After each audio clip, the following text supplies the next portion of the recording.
July 20th, 1895, Chicago, Illinois. Detective Frank Geyer stands in the basement of a Toronto cottage, his lantern casting shadows across freshly disturbed earth. The smell hits him first, sweet, putrid, unmistakable. His shovel strikes something solid. Not wood, not stone, bone. He unearths the first small trunk. Inside, the dismembered remains of two young girls, their bodies carefully dissected with surgical precision. Alice and Nellie Peitzel, ages 8 and 11, missing for nearly a year. But this is only the beginning. 300 miles away in Chicago, workers are finally breaking through the sealed walls of a 3-story building at 63rd and Wallace Streets. What they discover inside defies comprehension. A labyrinth of soundproof rooms, greased chutes leading to the basement, a surgical table with restraints, acid vats, and a custom-built crematorium large enough for a human body. The nation called it the Murder Castle. The man who built it was America's first documented serial killer.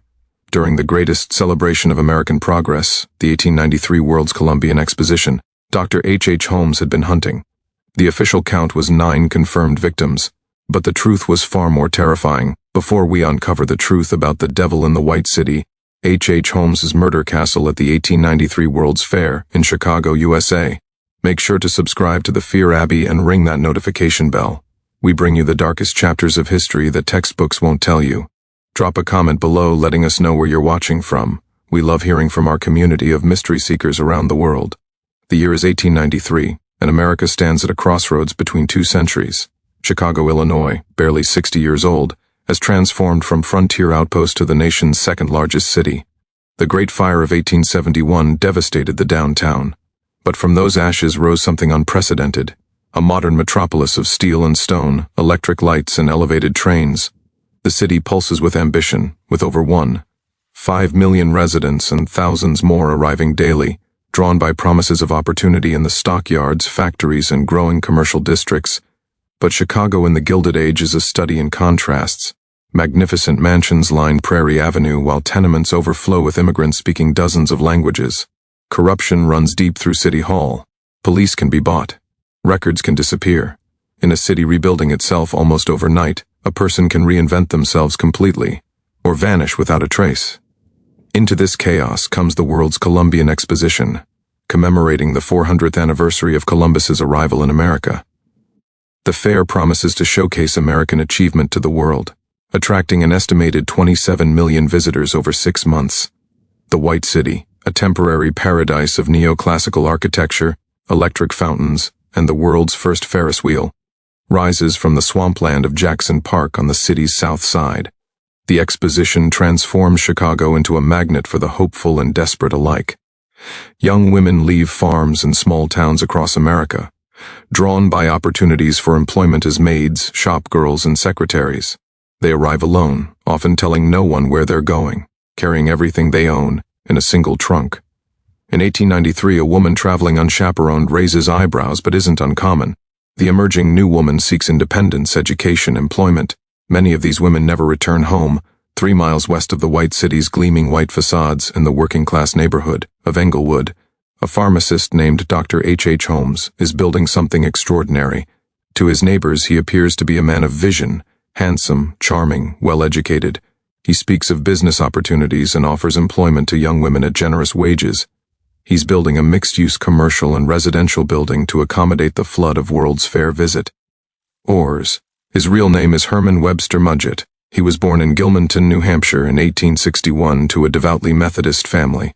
Classmates later recall his fascination with skeletons, his cruelty to animals, his ability to lie without hesitation. He attended medical school at the University of Michigan, where he had access to cadavers, and where he developed a profitable side business defrauding insurance companies by stealing bodies, disfiguring them, and claiming they were insured individuals who died accidentally. By the time he arrives in Chicago in 1886, he has already abandoned a wife and child in New Hampshire. He takes a position at a pharmacy owned by Dr. E.S. Holton at 63rd and Wallace Streets. When Dr. Holton dies of cancer, his widow mysteriously disappears. Holmes now owns the pharmacy, though no bill of sale exists. The neighbors notice nothing amiss. Dr. Holmes is unfailingly polite, always impeccably dressed. He pays his bills, eventually.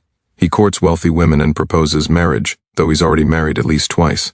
He hires pretty young women to work in his pharmacy, and they seem to leave his employment without notice. In 1888, Holmes purchases the empty lot across from his pharmacy.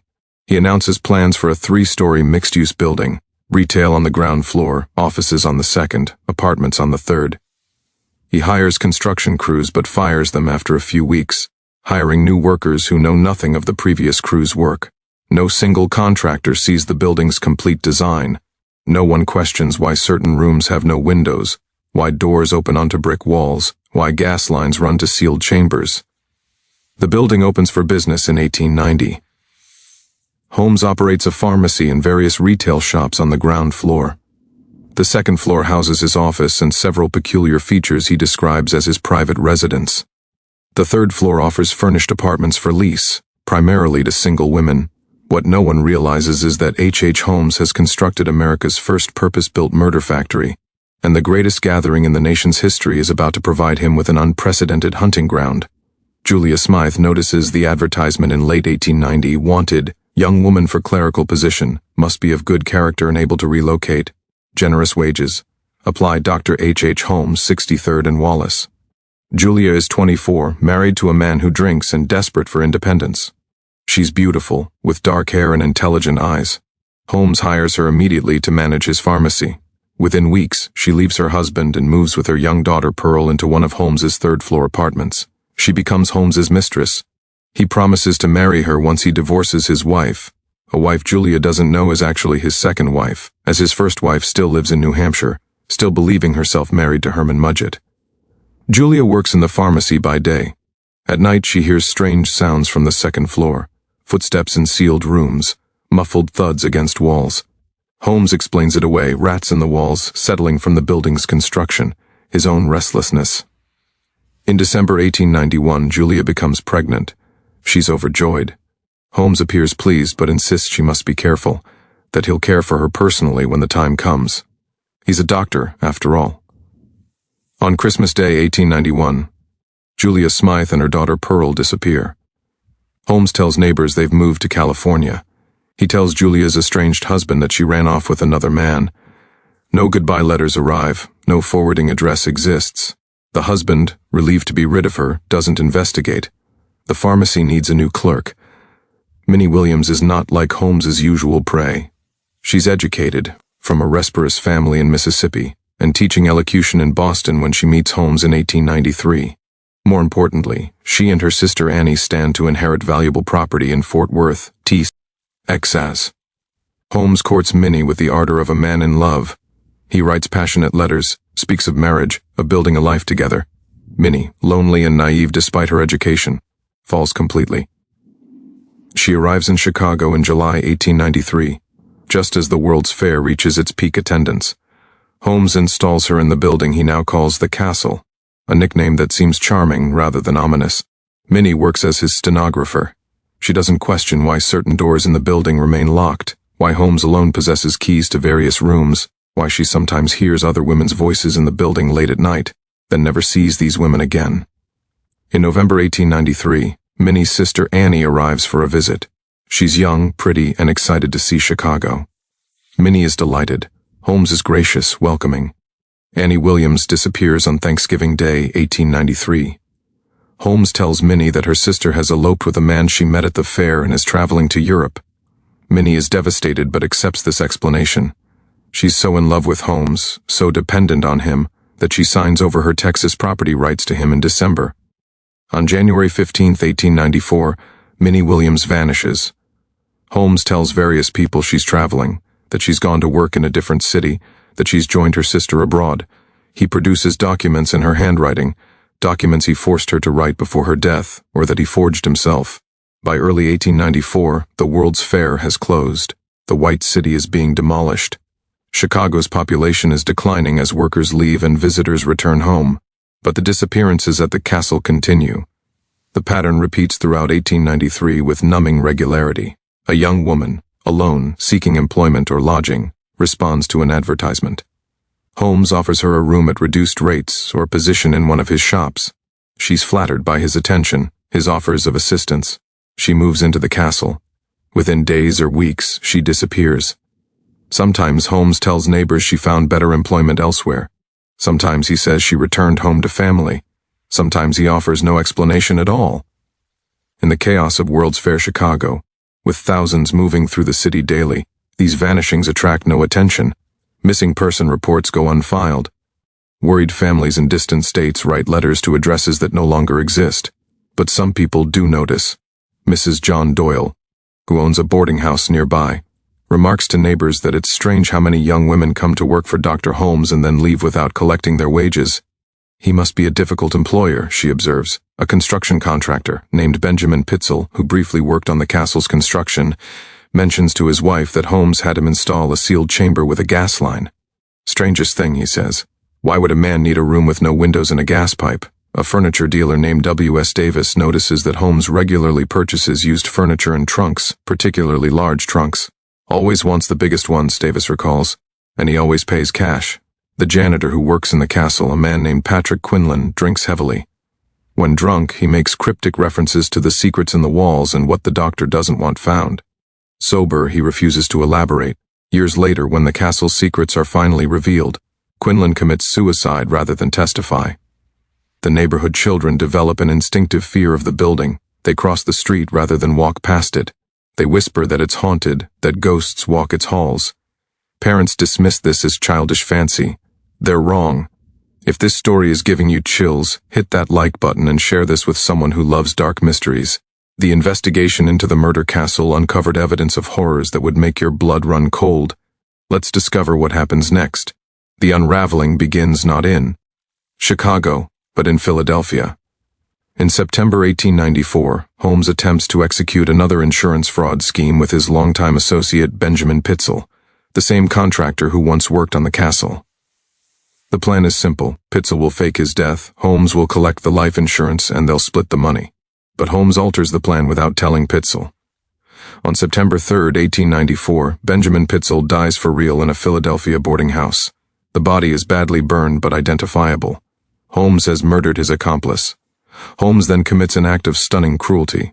He convinces Pitzel's widow that her husband successfully faked his death and is in hiding. He offers to take 3 of the Pitzel children, Alice, Nellie, and Howard, to visit their father. Mrs. Pitzel, desperate and trusting, agrees. The insurance company, however, is suspicious.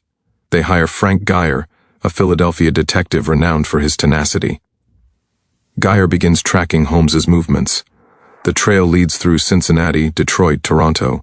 In each city, Holmes rented houses, moved frequently, kept the children separated from each other. Geyer finds a pattern of recent rentals, hurried departures, trunks left behind. In Toronto, on July 20, 1895, Geyer finds the bodies of Alice and Nellie Pitzel buried in a cottage basement. The girls have been killed and dismembered with surgical precision. The discovery makes national headlines. Holmes is arrested in Boston, where he's been living under an assumed name. As police investigate his background, his trail of aliases and abandoned wives, someone mentions the strange building in Chicago. On July 25, 1895, Chicago police enter the castle for the first time with authority to search. What they discover will become the stuff of nightmares. The building is a maze. Doors open onto brick walls. Stairways lead nowhere. Hallways turn back on themselves. Second-floor rooms have no windows, their walls lined with asbestos for soundproofing. Gas pipes run into sealed chambers with controls accessible only from outside. Chutes, greased with oil, drop from second-floor rooms directly into the basement. In the basement, detectives find a horror show that surpasses imagination. A dissecting table, stained dark with old blood, equipped with leather restraints. Surgical instruments laid out with precise care. A custom-built crematorium, its walls blackened by intense heat, large enough to accommodate a human body. 2 massive furnaces, vats of acid and quicklime, a stretching rack, blood stains that no amount of cleaning has erased, and bones, so many bones. Detective John Shea describes it in his official report. The evidence of death was everywhere. The smell of burnt bone and flesh permeated the air. We found bones in the furnace, bones in the acid vats, bones crushed to powder and scattered. We found hair, clothing fragments, jewelry. We found remains of at least 6 individuals and evidence suggesting many more. The search of the upper floors reveals the castle's true purpose. Secret passages allow movement between rooms without being seen. Peepholes in doors and walls enable surveillance. Alarm buzzers alert the occupant when someone enters certain rooms. Trapdoors beneath rugs drop the unwary into the chute system. Multiple rooms contain gas pipes with controls located outside the room. These are airtight chambers where Holmes could control the flow of illuminating gas. A victim inside would slowly asphyxiate while Holmes listened through the door or watched through a peephole. One room contains a massive vault, supposedly for storing documents. It's soundproof and airtight, with a gas pipe running in. Scratches cover the interior walls and door. Someone tried desperately to claw their way out. In Holmes's office, police find business correspondence with medical schools, offering to provide cadavers for anatomical study. They find receipts for quicklime and acid purchased in large quantities. They find architectural drawings showing the building's true design, a blueprint for murder. A trapdoor in Holmes's office closet opens onto a greased chute that drops 2 stories into the basement. A victim could be pushed down, landing on the concrete floor below, unconscious or dead from the fall. Workers discover a false ceiling in the basement, creating a crawl space where someone could hide, or where bodies could be temporarily stored. They find human hair, bone fragments, and a woman's shoe. The Chicago Tribune sends reporters to document every gruesome detail. The July 28, 1895 edition runs with the headline, Holmes's Horror Castle, inside the murder factory of America's most prolific killer. But how many died? The destroyed remains in the basement make exact counts impossible. Holmes used multiple methods of disposal, burning, acid dissolution, stripping flesh from bones and selling skeletons to medical schools, cutting bodies into pieces and scattering them. Some victims may have been completely destroyed, leaving no trace. Police compile a list of missing women connected to Holmes. The confirmed victims number 9, but the suspected total ranges from 20 to 200. Holmes himself later claims, possibly truthfully, that the count exceeds 100. Detectives interview former employees, neighbors, contractors. They reconstruct 3 years of systematic murder hidden in plain sight. They learn that Holmes's insurance frauds helped fund his murder castle, that every fake claim, every swindled investor, contributed to building his killing palace. The investigation reveals something else. Holmes enjoyed it. This wasn't necessity or passion or even madness in the traditional sense. Holmes killed because he liked killing. He'd transformed murder into a business model, profiting from insurance payouts, stolen property, and selling victims' remains. He'd built an entire building designed to facilitate his appetites.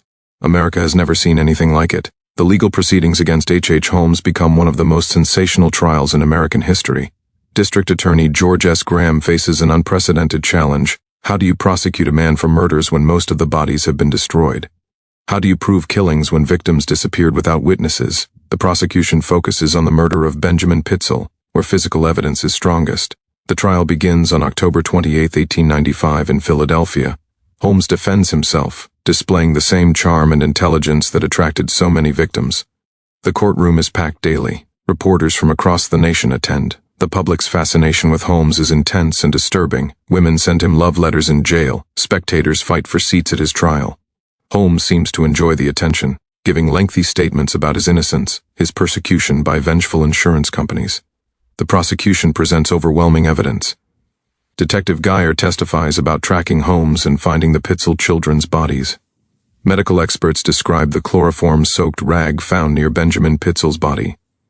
Handwriting analysts confirm Holmes' forged documents. Insurance investigators detail years of fraudulent claims. Holmes's defense crumbles. His story changes daily. He claims Pitzel committed suicide. He claims he was framed. He claims he's protecting the real killers. The jury sees through every lie. On November 2, 1895, after deliberating just 2.5 hours, the jury returns a verdict, guilty of first-degree murder. Judge Arnold sentences Holmes to death by hanging.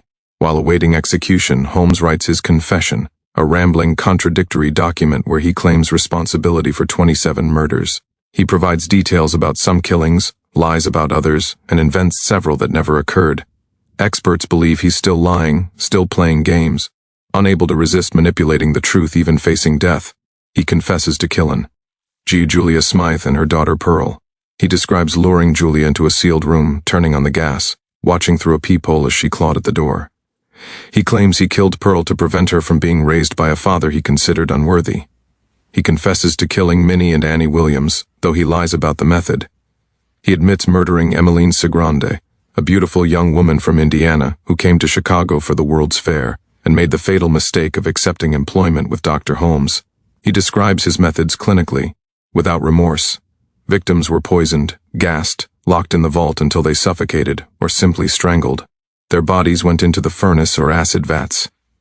Valuable possessions were kept or pawned. He sold several victims' skeletons to medical schools for between $25 and $45 each. But even in confession, Holmes manipulates. He invents murders to make himself seem more notorious. He protects accomplices who might still help him. He provides enough truth to seem credible while lying about details that might reveal other crimes. Investigators never determine his true victim count. The physical evidence is too fragmentary. Many potential victims disappeared without anyone reporting them missing. Holmes took their identities to the grave. On May 7, 1896, at 10:12 a.m., Herman Webster Mudgett, known to history as H. Holmes, is hanged at Moyamensing Prison in Philadelphia. He's 34 years old. The execution is botched. The trapdoor opens, but Holmes's neck doesn't break. He strangles slowly, taking nearly 15 minutes to die. Witnesses report he remains conscious for several minutes, his body twitching, his face darkening. Some call it justice. Others call it a final horror in a horror-filled story. Before his death, Holmes makes a final request. He wants to be buried in cement, afraid that medical schools might steal his body for dissection, the same fate he inflicted on his victims. The request is granted. His coffin is filled with cement before burial at Holy Cross Cemetery in Delaware County, Pennsylvania. The murder castle becomes a ghoulish tourist attraction. Thousands pay to tour the building, walking through the death chambers, peering into the vault. Entrepreneurs sell pieces of the building as souvenirs. The castle becomes Chicago's most infamous landmark. But on August 19, 1895, less than a month after the initial discoveries, fire breaks out in the castle's upper floors. The building burns despite firefighters' efforts. The official cause is listed as unknown, but many believe the fire was deliberately set, either by Holmes's accomplices destroying evidence, or by Chicago officials embarrassed that such horrors existed under their watch. The castle's ruins are eventually demolished. Today, a post office stands on the site. No plaque marks what happened there. The city would prefer to forget. Yet Holmes's victims are not forgotten. In the decades following his execution, researchers worked to identify those who died in the castle. Some remain nameless, young women whose families never knew what happened to them, whose disappearances were never reported, who trusted the wrong man and paid with their lives. We know some names: Julia Smythe, Pearl Smythe, Minnie Williams, Annie Williams, Emmeline Segrande, Anna Betts, Gertrude Connor, Mary Harrikamp, Rosine Van Gisand. Each was a real person with dreams, families, lives ahead of them. Each trusted a charming doctor who promised employment, opportunity, even love. Holmes's accomplices faced their own reckonings. Patrick Quinlan, the janitor who knew too much, killed himself in 1914 with strychnine poisoning, never revealing what he witnessed in the castle. Benjamin Pitzel's widow, Carrie, spent the rest of her life in poverty, destroyed by the loss of her husband and 3 children. She died in 1914, never recovering from the horror. The legal system struggled with Holmes's unprecedented crimes. Prosecutors realized had existing laws and procedures were inadequate for serial murder. The case prompted discussions about criminal psychology, about warning signs that should have been noticed, about how a predator could operate so successfully in plain sight. It also raised uncomfortable questions about society's role. How did Holmes operate for years without detection? Why did no one investigate the disappearing women? Why did families accept vague explanations about daughters who stopped writing? The answers revealed uncomfortable truths about how society valued, or failed to value, young women's lives, particularly those without wealth or powerful connections. The World's Fair, that celebration of progress and civilization, became forever tainted by the knowledge of what happened in its shadow. The White City's gleaming facades had obscured a very real darkness. The fair proclaimed humanity's greatest achievements while blocks away, one man reduced humans to commodities to be used and discarded. The H. Holmes case fundamentally changed how America understood criminal behavior and created the template for how we think about serial killers today. Before Holmes, the concept of serial murder barely existed in public consciousness. There had been individual cases, the Bloody Benders in Kansas, the Servant Girl Annihilator in Texas, but these were treated as isolated incidents, aberrations. Holmes demonstrated that serial murder could be systematic, calculated, even profitable. He showed that predators could hide behind respectability, that charm and intelligence could mask monstrosity. The case pioneered modern criminal investigation techniques. Detective Frank Guyer's meticulous tracking of Holmes across multiple cities and his patient reconstruction of the timeline became a model for how to investigate complex, multi-jurisdictional crimes. His detailed reports on the Pitzel children's murders provided a template for death investigations that law enforcement still studies. The publicity surrounding Holmes created the archetype of the serial killer that persists today: intelligent, charming, manipulative, hiding in plain sight. Every modern profile of serial killers echoes details first documented with Holmes: the childhood animal cruelty, the escalating violence, the lack of genuine empathy, the ability to compartmentalize. Psychology as a discipline paid close attention. Doctors studying Holmes's behavior developed early theories about psychopathy, about individuals who understand society's rules but feel no obligation to follow them, who view other humans as objects for manipulation. The term psychopath wouldn't be coined until 1941, but Holmes became the prototype. The case also exposed failures in how society tracks missing persons, particularly vulnerable populations. The women who died in the castle disappeared without triggering serious investigations because they fit certain profiles: young, unmarried, transient, without powerful connections. Their deaths revealed how little society valued certain lives. This led to gradual reforms. Cities began keeping better records of residents. Missing person protocols improved. Women's advocacy groups pushed for greater police attention to cases of missing women. These changes took decades, but Holmes's case provided impetus. The insurance industry completely restructured fraud investigation procedures. Holmes's years of successful insurance scams, faking deaths, stealing corpses, creating false identities, exposed massive vulnerabilities. Insurance companies created new verification requirements, hired professional investigators, and developed information-sharing networks to detect patterns of fraud across companies. Architecturally, the castle influenced building codes and inspections. Chicago and other cities recognized that Holmes built his murder factory because no single authority oversaw construction from start to finish. New regulations required comprehensive building plans, regular inspectio, NS, and licenses for contractors. The goal was preventing anyone else from building a structure designed for concealed crimes. The case fascinated true crime writers and journalists. It essentially created the true crime genre as we know it. Detailed accounts of Holmes's crimes sold hundreds of thousands of copies.